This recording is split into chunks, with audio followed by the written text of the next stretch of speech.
Ok guys, bienvenue dans cette nouvelle vidéo.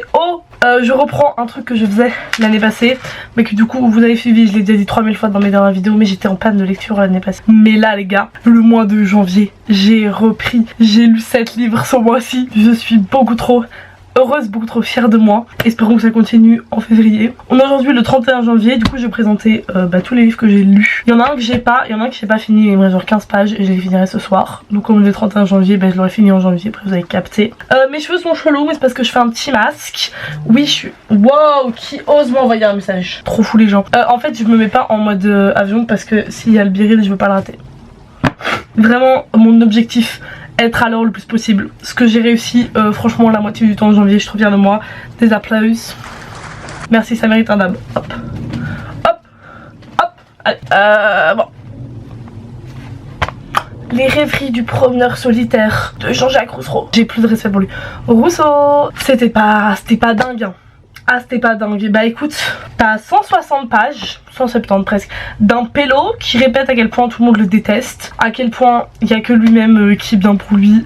Point insupportable, insupportable. Vraiment, j'ai jamais lu un livre aussi lentement de ma vie. Je devais le lire pour le cours de français. Putain, qu'est-ce que c'était chiant. Vraiment, il est petit, hein. Mais c'était archi long. Je lisais 10 pages, je m'endormais, j'avais rien retenu. Mais j'ai quand même dead l'interro. Donc, Slay, je l'ai pas lu pour rien. Genre, on n'a pas commencé sur une note super. Mais c'est pas vrai, c'est pas le premier livre que j'ai lu cette année. Je vais vous présenter le premier maintenant. Les rêveries du promeneur solitaire de Jean-Jacques Rousseau. Vraiment celui que j'ai lu, Slay. Ça, pas Slay. Ça c'est 3 sur 10 pour l'effort. Ok, mais du coup premier livre que j'ai lu cette année, The Kiss Quotient de Hélène, je sais plus comment, madame j'ai oublié votre nom de famille, je suis désolée, de toute façon ce sera mis. C'est un livre des jumelles, du coup je ne l'ai pas, je l'aurais rendu. Donc The Kiss Quotient, ça parle d'une fille autiste, genre ses parents la poussent un peu à date et tout parce qu'elle aime pas trop ça et tout. Et du coup ce qu'elle fait pour date, c'est qu'elle va engager un escorte. Et du coup ils vont un peu, voilà, vous captez la relation, elle va évoluer, vous devinez comment ça finit, mais voilà je dis rien. Et vraiment, mais qu'est-ce que... Oh my god, ce livre, et c'était trop mignon. Genre elle est autiste et genre tous les moments où elle a eu des précédentes relations et tout, elle s'est hyper fort forcée avec les gens parce qu'ils étaient pas du tout à son écoute et tout machin. Et lui il est grave mignon, grave doux, ils prennent grave leur temps et en même temps comme elle est avec lui, elles sont vraiment hyper à l'aise. Donc, oh my god, sa famille à lui.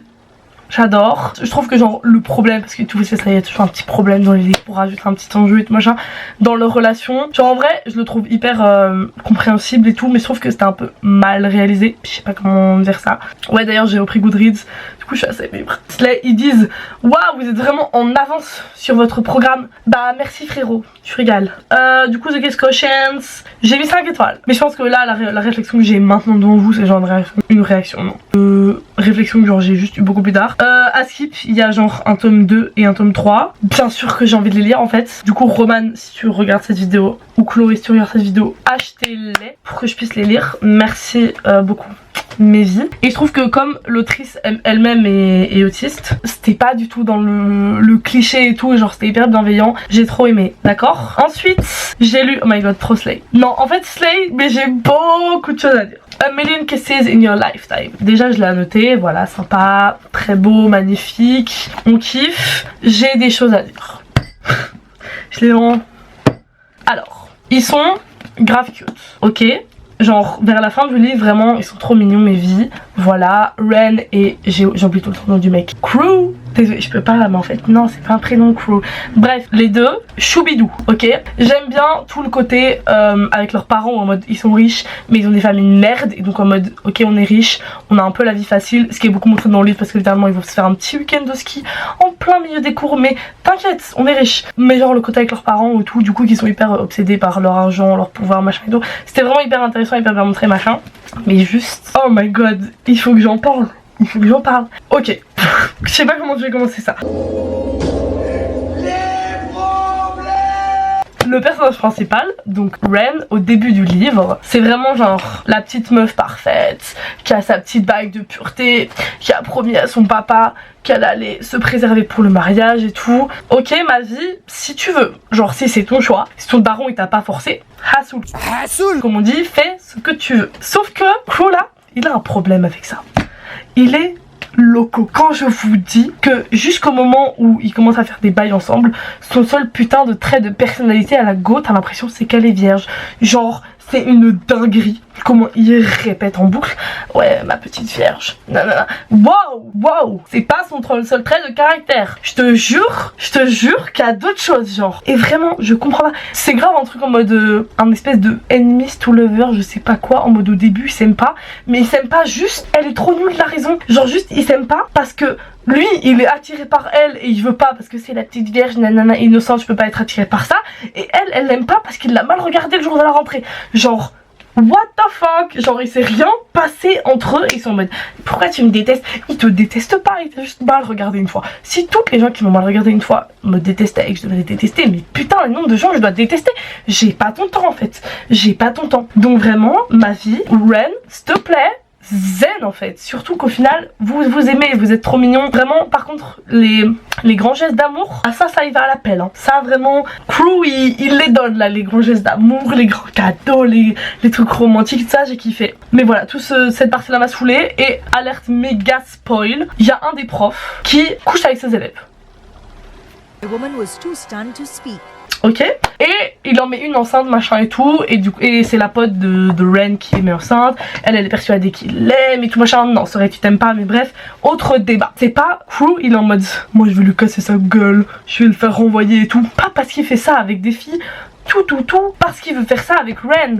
Mais gros, non, en fait, oui, je comprends, t'avais envie qu'il touche à ta meuf, même si à ce moment-là c'est pas sa meuf. Mais surtout, te dis pas, oh non, ce bâtard et tout, on est en compétition pour elle. Vous êtes pas en compétition pour elle. Vous êtes pas en compétition pour elle. Il a 40 000 ans, je sais même pas quel âge elle a dans le livre. J'imagine un vieux mec chauve, bien chum. Mais bon, visiblement, si y a autant de meufs qui bougent avec lui, c'est qu'il doit être un peu frais. Mais bref, c'est la compétition entre nous pour avoir la meuf. Non, il n'y a pas la compétition entre vous. La meuf, elle doit compéter avec compétitionner. Tu dois compétitionner, c'est pas français. Bref, compéter, j'ai pas le verbe. Bref, tu dois être en compétition avec des gens de ton âge pour avoir cette meuf. Crew. Pas avec un putain de prof. Genre vraiment, ce prof, juste, tu vas avoir la direction. En plus, son daron, littéralement, il possède l'école. Tu vas voir la direction, tu leur fais, ok les gars, salut. Ce pélo là, il couche avec ses élèves, il en a mis une enceinte. Elle est persuadée qu'il va la marier quand elle a fini ses études. S'il vous plaît, virez ce gros fou. Non, tu te dis pas, on va se battre pour même. Non. Non, tu fais pas ça. Désolée, je m'emporte un petit peu, mais ça m'a rendu dingue. Ça m'a rendu dingue la vie. Je te rends en mode. Voilà, heureusement au bout d'un moment il est en mode enfin il va payer pour ce qu'il a fait à toutes ses filles et tout. En fait on sent qu'il évolue un peu, mais au début il est juste obsessed avec elle, j'ai jamais vu ça. Là j'ai fait comme me plaindre de ce livre pendant 10 minutes. Je suis sûre que j'avais mis une bonne note au final. Voilà, j'ai mis 4 étoiles. Vraiment, qu'est-ce que je raconte? Non, je mets 3 quand même. Pour tout ce que je vous ai dit, quand même, là je me rends compte, j'ai trop de haine contre ce livre pour le mettre un 4. Ensuite, on a un livre que j'ai vraiment trop kiffé.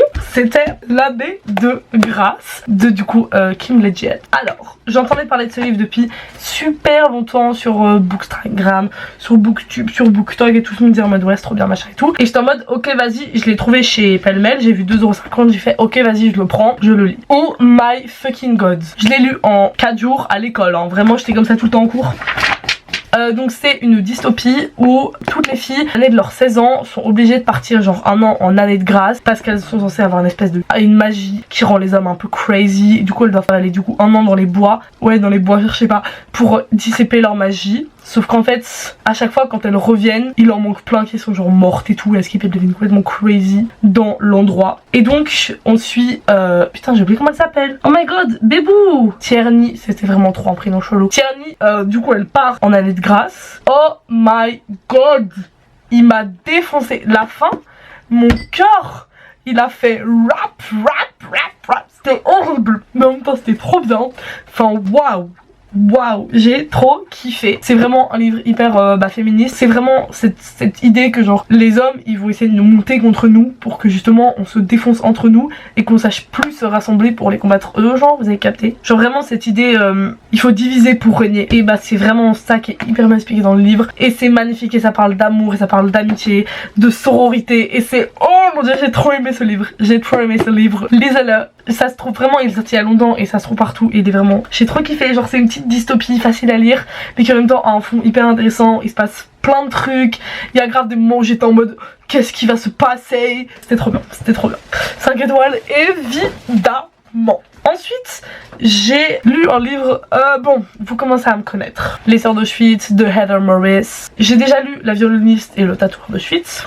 Ça, c'était un autre niveau. La violoniste d'Auschwitz, j'ai chialé un peu. Le tatoueur d'Auschwitz, j'ai pleuré un peu, mais je trouvais qu'en fait, c'était écrit de manière hyper distante. Du coup, genre, j'arrivais pas à me mettre dedans. Ça, en fait, il y a la moitié du bouquin, je dirais, où elles sont à Auschwitz. Le début, où elles sont du coup chez elles.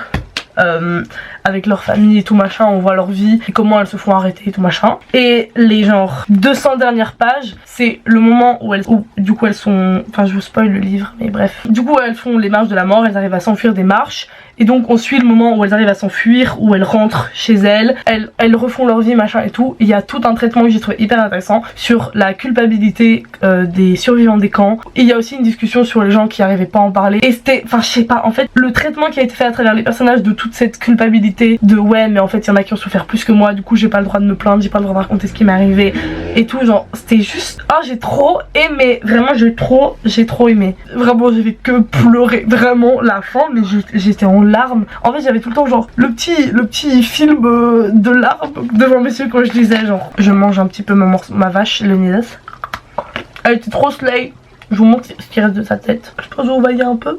Bref, elle était trop slay. Et bon, comme le titre le dit, ça parle de 3 sœurs juives de Slovénie qui, quand elles sont petites, elles font un pacte avec leur papa en mode on sera toujours là les unes pour les autres, on se protégera toujours machin et tout. Et bon, vous connaissez le contexte, elles sont envoyées à Auschwitz et tout machin. Et du coup elles restent ensemble et elles survivent les unes grâce aux autres. Je sais pas si la phrase a été très française. Bref, vous avez compris, elles s'entraident, c'est comme ça qu'elles survivent. Je sais que c'est pas un sujet hyper facile pour tout le monde, mais moi je trouve ça important de lire un livre comme ça genre régulièrement juste pour m'en rappeler. J'ai besoin d'une piqûre de me dire oublie pas Malou, n'oublie surtout pas ce qui s'est passé, n'oublie surtout pas comment ça s'est passé et ce quoi l'homme est capable genre. Ensuite sur une note un petit peu plus joyeuse, j'ai relu Le Prince Cruel en anglais parce que du coup je l'avais lu en français mais c'était le livre des jumelles, comme c'est un de mes livres préférés je voulais absolument genre l'avoir en physique, ce qui est chose faite maintenant. Il est trop beau déjà. J'ai hâte de lire les 2 suivants du coup parce que là je suis un peu dans l'histoire, je suis un peu dans le mouvement, dans ce qui se passe, mais je l'ai annoté du coup aussi. Trop slay. Bon, mon avis c'est toujours un 5 sur 5, enfin désolé mais ce livre, mamma mia, j'ai jamais lu un livre comme ça, c'est vraiment trop bien. En termes d'histoire, du coup ça parle de Jude qui, quand elle a 7 ans, ses parents se font buter par un grand mec vert devant elle, elle est en mode what the fuck, puis après elle est envoyée dans le pays des fées et on lui fait voilà ma vie. En fait ta daronne elle était mariée avec une fée et en fait elle a fait semblant qu'elle était morte, elle est partie, mais du coup ta soeur là qui a toujours été un peu chelou, en fait bah c'est une demi-fée et toi et ta soeur du coup vous allez rester avec ce mec pour toute votre vie dans le pays des fées en tant que mortel, ce qui est hyper dangereux pour les mortels. Sympa, ambiant. Jude elle a une soeur jumelle qui s'appelle Taryn et elles ont pas du tout les mêmes objectifs dans la vie. Enfin Taryn on lui demande c'est quoi ton goal, elle fait moi je vais tomber amoureuse. Jude elle fait moi je vais être une chevalière. Enfin pas la même life et donc on suit un peu Jude dans toutes ces petites intrigues et tout. Et il y a aussi Cardan qui est du coup le prince, enfin un des princes parce qu'il y en a beaucoup, des princes et des princesses je sais plus, ils sont genre 7, c'est le dernier, c'est le plus petit de la famille, c'est un peu le mal aimé miskin, il est grave méchant, il harcèle un peu Jude, un peu dans les intrigues de la cour et tout. Je spoil pas mais rebondissement sur rebondissement sur rebondissement. Je sais que le début est super long, genre moi je trouve pas parce que je sais ce qui arrive après donc j'étais vraiment en mode je lis genre, mais c'est vraiment une introduction qui est hyper importante parce qu'il y a plein de petits détails qui sont glissés au fur et à mesure qui permettent hyper fort de comprendre la suite. Honnêtement une des meilleures fantasy que j'ai lues. C'est du coup la deuxième fois que je le lisais, je me rappelais de tout ce qui se passait et pourtant à chaque fois j'avais les mêmes réactions, j'étais en mode oh my god, oh quoi, la même chose que la première fois que je l'ai lu alors que je savais ce qui allait venir, je connaissais l'histoire. La fin j'étais comme ça, j'étais en mode il faut que je lise, je m'en bats les couilles, je dois aller à l'école, je m'en fous, je lis, il faut que je comprenne alors que je savais. Bon ouais. Et puis enfin, le dernier livre de cette vidéo beaucoup trop longue, nous avons, je sais pas si on dit Juan, si on dit Juan, si on dit Juan. Moi je dis Don Juan parce que c'est en espagnol, mais je sais que tout le monde dit Don Juan, mais en fait non, c'est Don Juan. Je parle pas espagnol, hein, je fais un peu trop la meuf. Dites-moi comment vous devriez prononcer ça. Bref, tout le monde connaît la pièce de théâtre de Molière qui a inspiré du coup l'expression être un Don Juan. C'est pour ça que je pense que ça se prononce Don Juan. Mais c'est moche, je sais pas. Moi je trouve ça chelou de dire Don Juan quand ça se passe en Espagne. Anyways, vraiment je viens de parlementer pendant 10 minutes sur comment on prononce juste le nom du mec. Je devais pas le lire pour l'école, juste c'est ma tante qui genre avait plein de livres et tout machin et qui était en mode est-ce que vous voulez. J'ai vu ça, j'étais en mode vas-y, j'aime bien les pièces de Molière. J'en ai déjà lu 2-3 et j'étais en mode bah slay, ok je vais l'apprendre. Je l'ai lu, franchement j'ai trop kiffé. Bon c'est ce que j'ai dit, je l'ai pas fini, il me reste 10 pages, je pense que ça va aller. J'ai trop kiffé, genre tous les personnages j'ai envie de leur foutre des claques. Mais en même temps qu'est-ce que j'ai ri et genre je sais pas, c'est vraiment genre du bon Molière. Juste j'ai hyper fort le visuel de comment ça aurait pu être joué et il y a quand même des moments où c'est un peu lourd à lire parce que voilà c'est plus notre écriture actuelle et je pense que je vais le mettre 4 sur 5 parce que c'est pas la lecture du siècle, franchement c'était sympa. Ok, je suis en train de faire le montage de cette vidéo et je voulais juste compléter mon avis sur Don Juan. Je sais toujours pas comment prendre ce truc, bref j'ai trouvé la fin trop bizarre, vraiment je trouvais ça hyper expédié. Et il y avait une tentative d'avoir une espèce de morale religieuse parce qu'en gros du coup Don Juan genre c'est vraiment en mode le mec qui arnaque tout le monde, qui a genre 60 femmes et tout machin, qui arnaque toutes les meufs. C'est vraiment un mec exécrable. Et il y a grave en mode la fin c'est genre une morale religieuse et tout. Ou je sais pas, il y a vraiment j'ai pas compris cette fin. Ça devient surnaturel, il y a genre une statue qui arrive qui incarne la mort et Dieu. Et qui est en mode tu vas payer pour tes péchés et il finit par mourir d'une espèce de crise cardiaque chelou à la fin. C'était trop bizarre, j'ai pas compris cette fin et je trouve que ça a grave gâché un peu le livre. J'avais l'impression que c'était expédié en 10 pages. Il y a une statue qui arrive, qui lui fait la morale religieuse, tout le monde lui fait la morale, il fait semblant de se repentir et puis il meurt. Enfin bref c'était trop bizarre. C'était trop bizarre. J'ai enfin terminé cette vidéo qui va être super longue, mais ça faisait très longtemps que j'avais pas fait de petits updates lecture, de petites vidéos, je donne mon avis machin. Voilà, j'espère que cette vidéo vous a plu. Juste ici vous pouvez regarder une autre et là vous pouvez vous abonner à ma petite personne. Moi je vous retrouve la semaine prochaine pour une nouvelle vidéo sur quelque chose, je ne sais pas encore quoi. Bisous. Lisez Le Prince Cruel s'il vous plaît. S'il vous plaît, Salomé, c'est à toi que je parle.